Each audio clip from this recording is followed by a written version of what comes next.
Happy Friday, Kentuckiana. You made it to the end of the week and you are being greeted with some warm weather to welcome you into the weekend. Let's check in with Chief Meteorologist Ben Pine on what else you can expect. Yeah, happy Friday. Shay, we got some much needed rainfall this morning. That is gone right now. Most areas are now dry. Most locations will stay dry if you have some plans this evening. Now, it is a bit sweaty out there. We do have some humidity that is back across the area. Pretty tropical out there. 85 and 88 are current temperatures at the airports, and it feels like the lower 90s. A little bit of a breeze coming in from the southwest at around 10 to 15. Our view here with our Hughes and Coleman cam, part of our U of L Health camera network. So our temperatures are in the 80s across the board right now, but feeling a little bit hotter than that. Closest thunderstorm up to our northeast towards Maysville, but right now the map is dry as we zoom in. Not much happening here throughout the metro area in all of Kentucky and Indiana. So as we look ahead, can't rule out maybe a pop-up shower through this evening, but notice most areas will be staying dry through the nighttime as well. Into our Saturday afternoon, it's going to be a steamy day, upper 80s and lower 90s, and there is about a 30% chance of a pop-up strong thunderstorm tomorrow afternoon, especially for areas east of I-65. So we'll make it one more WHAS11 weather impact alert day for our Saturday. Beyond tomorrow, we're going to look at some cooler conditions coming up in that 7-day forecast. All right, Ben, thank you very much. LMPD's search for a suspect in a homicide from this morning led to a new development this afternoon. Police were looking for the person responsible for a shooting on Liverpool Lane. Officers say they found a woman with multiple gunshot wounds right around 5 this morning. She was pronounced dead at the scene.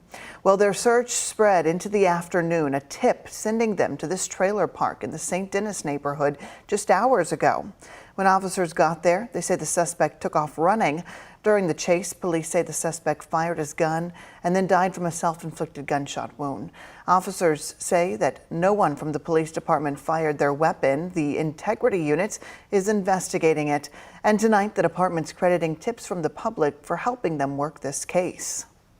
More cooperation we get from the public, more information we get allows us to try to get these suspects that commit these heinous crimes off the street quickly. Major Miller says this was the only suspect in this morning's homicide. Late this afternoon, the plaintiff rested their case in the trial against the Louisville Water Company. 4 men filed a joint lawsuit claiming the company created a hostile work environment. Jose Alonso and photojournalist Emma Gefter have an update from the Hall of Justice in downtown Louisville. This has been a tedious case to follow as attorneys try to prove that management took several steps that led to racial discrimination, retaliation, and a hostile work environment. We're seeing evidence such as emails and text messages that paints a picture of what one of these men had to endure when trying to move up within the Louisville Water Company. Plaintiff Josh Bridges claims he was given a new position, but then the company retracted it. He went on to reapply twice several years later and claims white individuals with less experience got the job. In the courtroom, attorneys questioned multiple witnesses about the qualifications. Supposed to be the person with the most seniority, but it didn't happen with Josh Bridges. Bridges' attorneys also questioned a manager about how he treats African-American employees who come to him with concerns. I would say no differently than any other employees. I try to treat people fairly. I feel like very good relations with most employees at Louisville Water. Bridges' attorneys shared this text message being used as evidence, saying Human Resources put his name on a record they sent out, which led to someone offering him the job. Asking specific questions became difficult because anything that could seem misleading ended with several private conversations with the judge. But the trial continued as Bridges' attorneys questioned another employee about a video that was shared at work. I would say 30–40% of our supervisors sitting in there were kind of looking at each other, and it was just uncomfortable. The witness also says the video seemed like it would be very offensive to her black peers. We reached out to Louisville Water about these lawsuits. They released a statement that says, in part, we respect the judicial process and respect that employees have the right to participate. We will provide the facts that support our story. Attorneys continue to question witnesses about work complaints and how other managers treated Bridges and the environment as a whole. In Louisville, Jose Alonso, WHAS 11 on your side. Right now, 3 other men are also suing the Louisville Water Company for racial discrimination. Laren Basie claims the Louisville Water Company retaliated against him for reporting what he believed to be race-based discrimination against another coworker. David Gant is claiming he was held to a higher performance standard than his white coworkers. And Cleveland Moore Jr. claims he was issued a retaliatory, non-disciplinary counseling for filing a grievance on behalf of his African-American coworker, who he claims was denied overtime due to his race. A Southern Indiana couple is facing criminal charges for animal abuse and neglect again. The two are now facing more than 50 charges. John Starkey and Savannah Starkey from Cordon are accused of keeping animals in deplorable conditions. The two have faced criminal animal abuse charges, and they weren't supposed to have any animals on their property. Well, when Animal Control got to the house on July 29th, they tell us they found a pen with 9 dogs, another with 10 goats, and a third with an estimated 200 chickens. According to the report, Savannah had convinced a friend to lie and say the animals were hers. That's a violation of her probation. Both Starkeys are now facing 59 counts of animal cruelty. They're also charged with lying to police. Police have made an arrest in the deadly triple shooting from last weekend in Louisville's Highlands neighborhood, right near the late-night bars. Today, 37-year-old Richie Williams appeared in court. He's charged with murder in connection to the shooting. 20-year-old Michael Batchelor Jr. and 29-year-old Monte Wade were killed that night. A third person was hurt. Williams is charged with murder and possession of a handgun by a convicted felon. His bond is set to $500,000, and a judge kept that bond today. He will be back in court on August 26. Right now, LMPD is investigating 2 shootings that happened overnight. The first happened on Garland Avenue in the Chickasaw neighborhood right before 10. The department says a woman was shot, and when they got to the scene, she was still there. She was taken to the hospital and is expected to survive.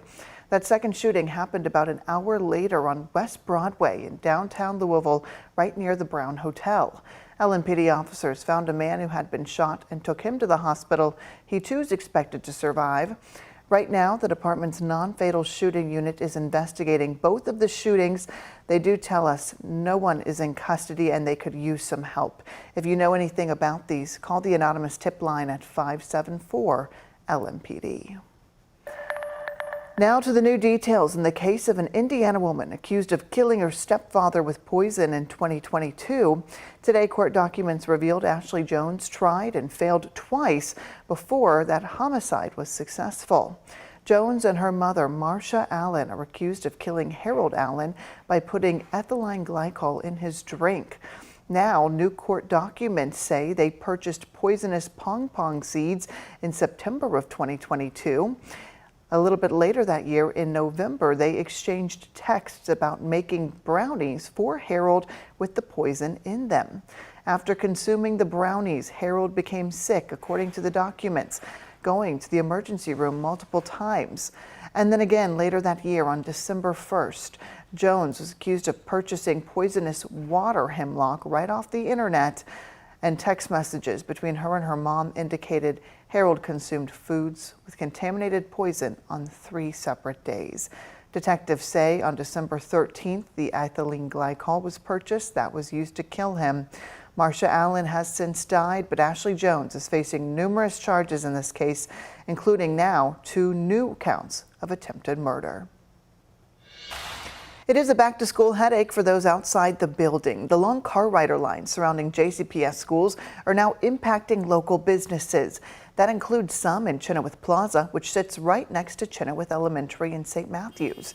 Business owners in the plaza told us they're seeing an increase in traffic congestion throughout the area, and they have been since the school year started. One customer said the recent JCPS transportation changes are actually forcing her to leave her house ahead of time for appointments. It normally takes me 5 minutes to get to the salon if I'm at home. And today it took me 20 minutes because of all the traffic, because of the new traffic pattern. The longer car rider lines are new this year after the district's decision to cut transportation to most magnet and traditional schools. The district is asking for patience as it continues to iron out the problems, hoping to make improvements throughout the first few weeks of school. More than $1 million is going to remodel the West Broadway Kroger. The business has been the center of controversy for repeatedly closing early and reports of high theft. Well, today we're hearing from the district manager about what the renovation will look like.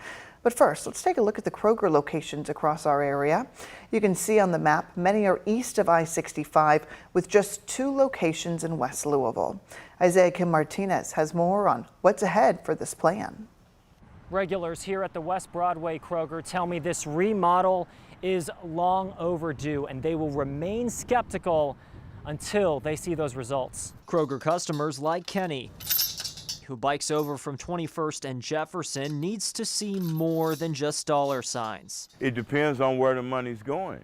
I would like for it to go into the community that the money comes from, back into the pockets of the people, some kind of way. We're going to run the best store y'all seen over there in a long time.